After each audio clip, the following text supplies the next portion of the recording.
Sang Buddha, Namo Buddhaya.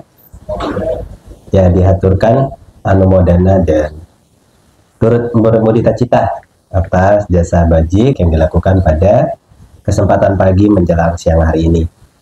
Ya, izinkan saya sedikit menyampaikan anusasana berkaitan dengan pemberian tepat waktu.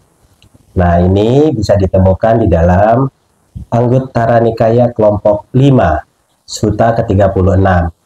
Nama sutanya adalah Kala Dana Sutta. Kala itu waktu, dana itu pemberian.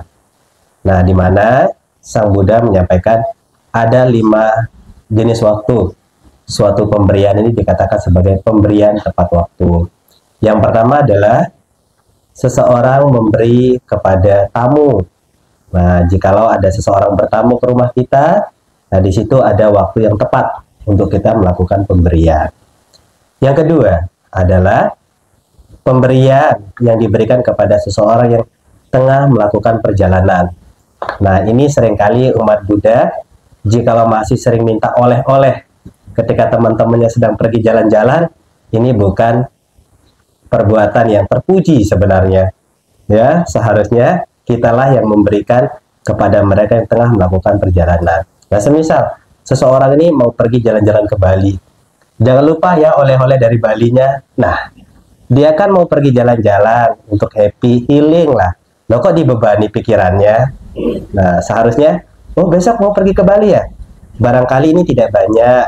Ini sekiranya bisa untuk beli air minum atau makanan di perjalanan. Itu yang tepat. Nah, nanti perkara kita mau minta tidak oleh-oleh itu, teman kita secara langsung pun, wah, si A baik ya, pas saya mau pergi sudah dikasih pesangon nih. Nah, barangkali diberikan gantungan kunci gitu ya, baju pantai atau kain pantai.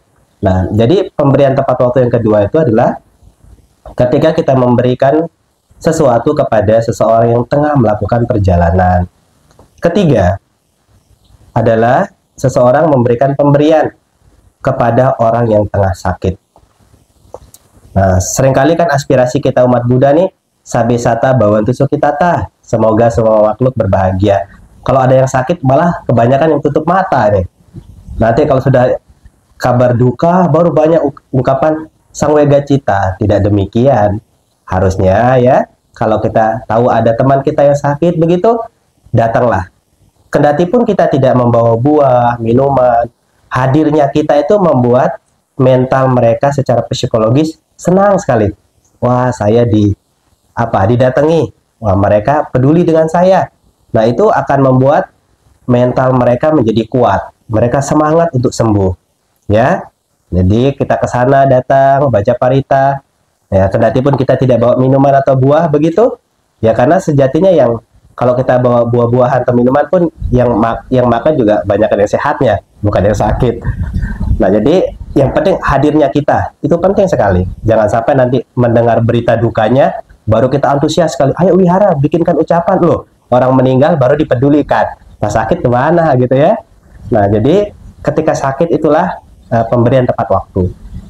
Yang keempat, ketika terjadi bencana. Nah, entah itu terjadi bencana banjir bandang, gempa bumi, badai, begitu, suatu tempat pasti akan kesusahan makanan.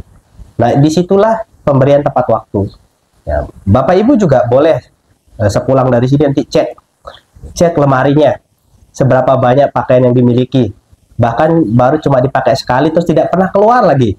Nah, itu nanti bisa disortir kembali.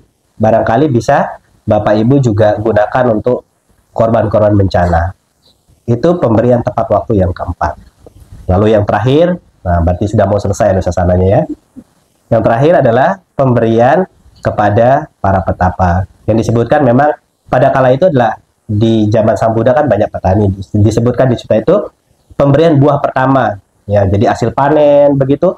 Karena di zaman Sang Buddha kan banyak para petani. Tapi kalau Bapak Ibu misalnya di kota, apa yang dimaksud dengan buah pertama atau panen pertama? Yang menyisihkan pendapatannya, bulanannya, begitu ya. Jadi untuk kepentingan wihara, untuk kepentingan sosial itu adalah pemberian tepat waktu. Nah, dari 5 hal ini, Bapak Ibu bisa pilih sekarang.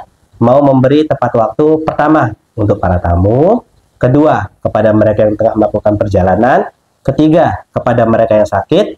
4, kepada mereka yang tengah mengalami bencana. Atau kelima, kepada para petapa atau kepada wihara. Kegiatan-kegiatan sosial lainnya bisa. Nah, jadi semoga ini menjadi pengingat, menjadi penyemangat Bapak Ibu di dalam melakukan kebaikan-kebaikan.